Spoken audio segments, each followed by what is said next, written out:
Bonjour et bienvenue au Bon Endroit, un podcast présenté par l'Atlantique Ballet Contemporain de La Rochelle. Cette émission traite d'échanges entre différents acteurs de la danse et se décline sur diverses thématiques. Pour cette chronique, nous nous sommes demandé comment le corps se retrouve politisé dans notre milieu artistique. Pour y répondre, Anouk et Maëlys sont allés questionner, creuser et interroger pour comprendre les enjeux de la représentation.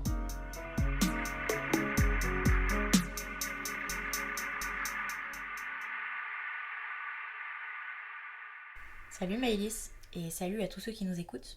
Salut Anouk, salut tout le monde. Alors peut-être pour remettre dans le contexte, on est deux danseuses en formation à l'Atlantique Ballet Contemporain, formation de danse contemporaine à La Rochelle. Et c'est vrai que, alors particulièrement ces derniers temps, mais quand même vraiment ces 2 dernières années, on s'est beaucoup questionné sur ce qu'on représentait, ce qu'on renvoyait de notre corps, que ce soit pour des vidéos, pour les auditions, ou même dans les processus de création avec les chorégraphes. Bah oui, carrément, en fait, toutes les deux on fait partie de la génération qui évolue en permanence entourée des questions de représentation.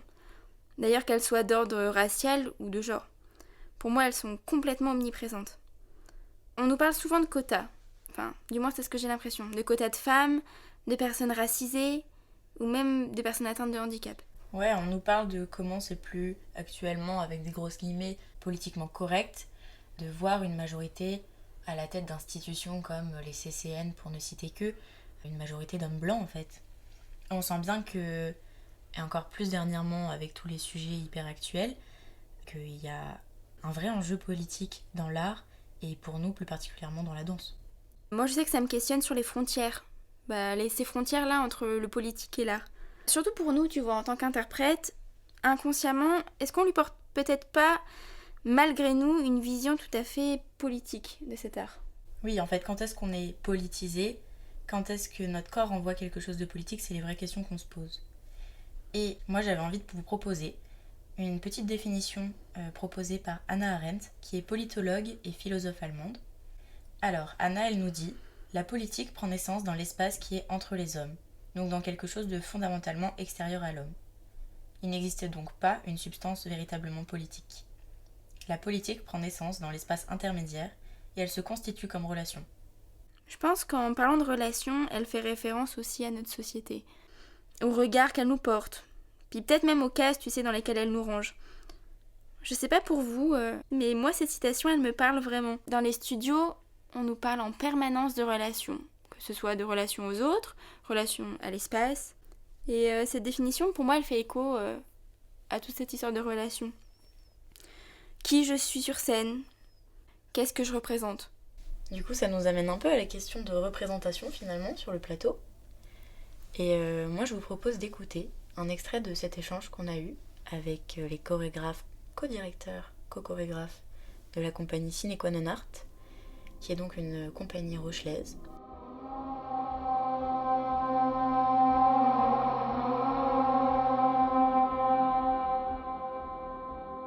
Moi, je m'appelle Jonathan Pranlas-Descours, je suis co-chorégraphe Christophe Béranger de la compagnie Sine Qua Non Art.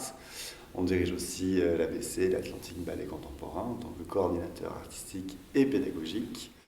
J'ai été interprète pendant pas mal d'années, homme, blanc, français, né à Paris et qui est homosexuel. Et moi, je suis Christophe Béranger, j'ai 50 ans.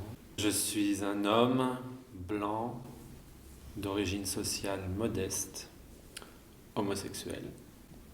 Première question, est-ce que vous reconnaissez une certaine vision politique dans l'art? Alors une vision, non, mais une obligation d'être ancré sur un temps, un territoire, et du coup forcément des questions politiques, géopolitiques, des générations qui du coup soulèvent des questions sociétales. Ouais, il y a un parallèle obligatoire, il y a un ancrage. Après, il y a aussi un choix par certains créateurs ou créatrices d'aller vers ce lien-là, au contraire de s'en éloigner. C'est comme un balancier en fait, qui va de plus proche au plus loin. Et je pense qu'aussi dans le parcours d'un créateur ou d'une créatrice, il y a aussi cette question-là de à quel moment tu te sens d'aller vers les sujets de société parce que tu peux toi y apporter des choses, tu as envie d'aller creuser dans ces questions. Et puis certaines fois où en fait tu t'en éloignes, mais ça ne veut pas dire qu'il n'est pas là, qu'il n'y a pas un fil aussi qui se tire. En complément de Jonathan, je dirais que pour moi, l'art n'a pas une vision politique, mais l'art a une portée politique, ça c'est sûr. Qu'on le veuille ou non, un corps au plateau ou mis en jeu dans un espace quel qu'il soit est politique. Est-ce que ça vous est arrivé de vous retrouver dans une pièce avec une portée politique qui peut-être n'était pas annoncée au début et qui au final ne vous correspond pas du tout? C'est justement l'endroit de l'interprète, c'est d'arriver à porter un message qui n'est pas ta conviction personnelle, mais c'est pas pour ça qu'elle est fausse. Donc tu es vraiment un outil dans une boîte à outils, quoi. Et en fait, je pense que si tu restes à cette place-là, tu laisses du coup aussi le créateur ou la créatrice devenir la personne qui emporte cette question. Moi j'ai l'impression que tu as une certaine responsabilité à porter le sujet, et même s'il y a effectivement la frontière entre le travail et finalement ce que tu es en tant qu'humain, il y a quand même le moment où tu vas monter sur le plateau pour aller défendre un propos que peut-être tu ne valides pas, quoi. Je pense que quand tu es en freelance, tu fais des choix. Tu as moins la capacité d'aller dans un projet que tu ne veux pas, parce que ça t'arrive moins aussi d'être pris pour ce genre de projet-là. Je pense que dans un endroit comme le Ballet de Lorraine ou les compagnies de répertoire, tu passes ton temps à être dans un projet que tu n'as pas choisi. Tu as choisi d'être dans une compagnie et ton contrat il est sur une période, et en fait les chorégraphes viennent à toi et tu dois répondre à leur projet, peu importe s'il te plaît ou pas en fait. Et je pense que c'est pour ça aussi qu'à un moment on bascule, nous en tant que chorégraphes, aussi par nécessité en fait. C'est qu'à un moment les propos des autres pour moi sont trop flemmards, sont pas assez honnêtes, sont pas assez transparents. Quand on devient chorégraphe, je pense qu'il y a aussi un truc d'embrasser le groupe. Et c'est pour ça que la formation et tout ça nous plaît, c'est parce qu'on embrasse aussi une communauté, une micro-société avec ses problématiques. Et du coup, si t'es un peu sensible à ça, en fait, le politique, il est là. En fait, il faut juste déployer le livre et savoir tourner les pages intelligemment. Et ça crée l'histoire. L'histoire du projet, il est souvent dans l'histoire des répétitions. Donc en fait, moi je pars du principe que pour moi déjà un corps sur le plateau, par son genre, par sa couleur de peau, il raconte quelque chose qui fait écho à notre société politique. Et vous travaillez beaucoup le nu dans vos créations. Comment le nu il arrive dans le processus et pourquoi? Le nu, ça fait pas si longtemps que ça en fait. Moi ça me titille depuis très longtemps parce que j'ai un problème avec le costume à la base. Ça inscrit ton propos dans une époque. Pour moi, le nu, alors c'est pas un détail, mais c'est pas quelque chose que je vais revendiquer dans les castings qu'on monte.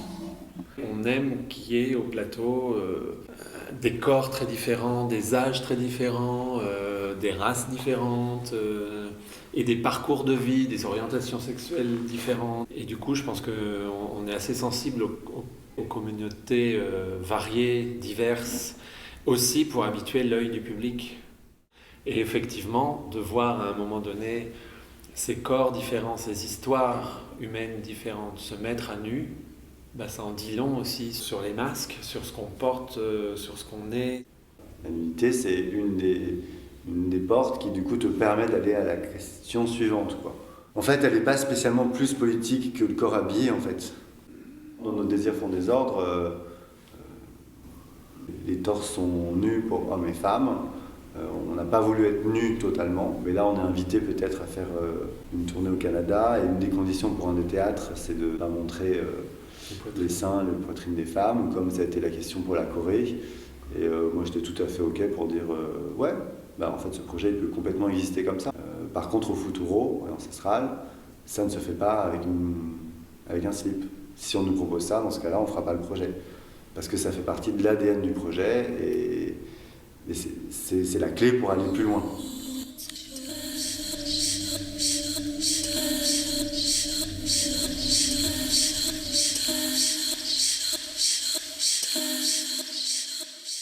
Si on part du principe qu'on est dans des études pour apprendre notre futur métier qu'on a choisi, c'est-à-dire de devenir danseur, et est-ce que finalement on n'a pas fait le choix de décider de politiser notre corps sur un plateau? Oui, parce que finalement, on peut pas renier qu'on a fait ce choix de se positionner dans un espace de représentation.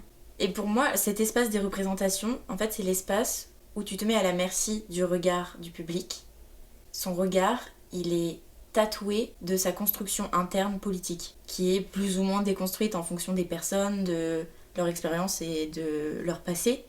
Mais en fait, chaque lecture, elle est hyper subjective à chacun, mais elle reste quand même d'une manière politique pour chaque personne.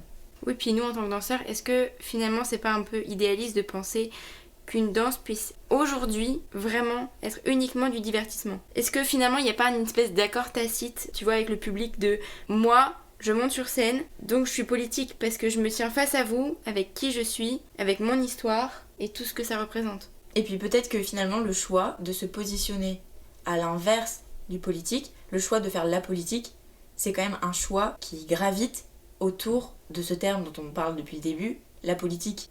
Je pense que la pièce qui en parle le mieux, en tout cas pour moi celle qui me parle le plus à l'heure d'aujourd'hui, c'est Tragédie, pièce créée par Olivier Dubois. Et on a eu la chance de pouvoir échanger avec une interprète du premier cast de la création originelle, qui s'appelle Virginie Garcia, professeure au Conservatoire de La Rochelle et donc dans notre formation à l'Atlantique Ballet Contemporain, et avec qui on a discuté, dévié un petit peu de son expérience sur le plateau, notamment dans Tragédie.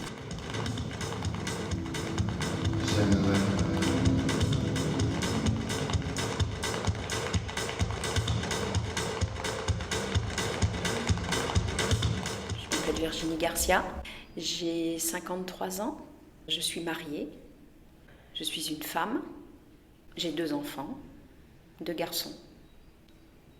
Super. Bon, là, on rentre direct dans le vif du sujet. Est-ce que tu reconnais une certaine vision politique dans l'art? Ouais, moi j'ai toujours pris, en tout cas, la danse comme une forme d'art politique, manifeste, des vraies prises de position, de parole. Et je pense que c'est vraiment un médium, une possibilité d'évoquer. Après, plus ou moins sérieusement, c'est-à-dire qu'on peut aussi être dans des choses peut-être plus divertissantes. Je pense que l'art est une manière de s'engager politiquement et par le biais de l'artistique. Et du coup, est-ce que pour toi, le corps est porteur d'une certaine essence politique au plateau? Oui. Alors en danse contemporaine, c'est vrai qu'on se positionne aussi beaucoup en tant qu'interprète, d'être porteur ou porteuse d'un propos. Alors on est là pour servir le propos d'un chorégraphe. Donc corporellement, on vient avec ce qu'on est. Voilà, avec la citoyenne, avec l'individu, avec la singularité, avec la personnalité. Donc c'est déjà un acte pour moi qui est éminemment politique aussi, parce qu'on vient aussi dire quelque chose avec qui on est, donc plus engagé, peut-être suivant les pièces que d'autres. Et puis après, on a tout le travail de performance, où corporellement, le corps peut être aussi un vrai outil de dénonciation, de souligner, d'affirmer. Et dans ton parcours, est-ce que tu as déjà ressenti que ton corps d'interprète a été politisé? Oui, peut-être qu'au plateau, des fois, je ne me suis pas toujours retrouvée à défendre des pièces, mais en tout cas, toujours avec des chorégraphes, même Tragédie, où il y avait quand même une chose d'affirmer sa présence, de dire qu'est-ce qui fait humanité, qu'est-ce qui fait corps, qu'est-ce qui fait genre. Donc bien évidemment, tu te questionnes sur tous les faits de société et les faits politiques. Est-ce que tu as déjà eu le sentiment que ton corps féminin était politisé au plateau? Non, je ne crois pas. Parce que même dans la pièce d'Olivier Dubois, où on est tous nus, donc on est vraiment 8 femmes et 8 hommes, voilà, donc la nudité et le genre est visible. De fait, on voit bien qu'il y a des hommes, on voit bien qu'il y a des femmes. Mais j'ai envie de dire qu'au niveau de la proposition chorégraphique, artistique, on faisait tous la même chose. On était tous dans cette même relation de puissance ou de féminité ou de sensibilité. Enfin voilà, il n'y a pas vraiment la différence. Et même avec Régine Chopineau, c'est-à-dire qu'elle, à aucun moment dans ses pièces, il y a la femme et l'homme. Voilà, elle disait toujours, si eux, ils peuvent le faire, vous pouvez le faire. Oui, c'était important pour toi, ça. Oui, ouais. Voilà, moi j'estime qu'on a chacun en nous, ça peut être une forme de masculinité, et puis inversement, et que tout ça c'est bien que ça se mélange, que ça se confronte. Et Olivier, il avait pas du tout d'attente corporelle au plateau. Ah mais non, mais je crois que lui, c'est ce qu'il a été chercher en fait. Je crois que c'est la première fois que dans une audition, j'ai été choisie pour mon corps. Et je pense que le choix, il s'est fait, on est passé, ça a duré des heures, où c'était sors, rentre. Et on était tous alignés, on marchait, non, sors. Je pense qu'il a constitué comme ça son équipe avec des corps qui voulaient, tu vois, différents. Donc effectivement, il y avait des plus ronds, plus secs, des androgynes. Et puis oui, puis des corps qui étaient loin d'être parfaits, quoi.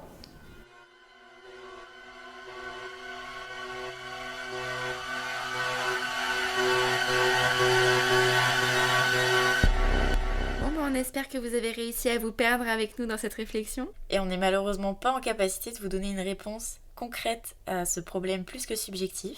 On espère aussi que ce podcast vous aura plu. Et n'hésitez pas à nous faire de jolis retours. Bye. Salut.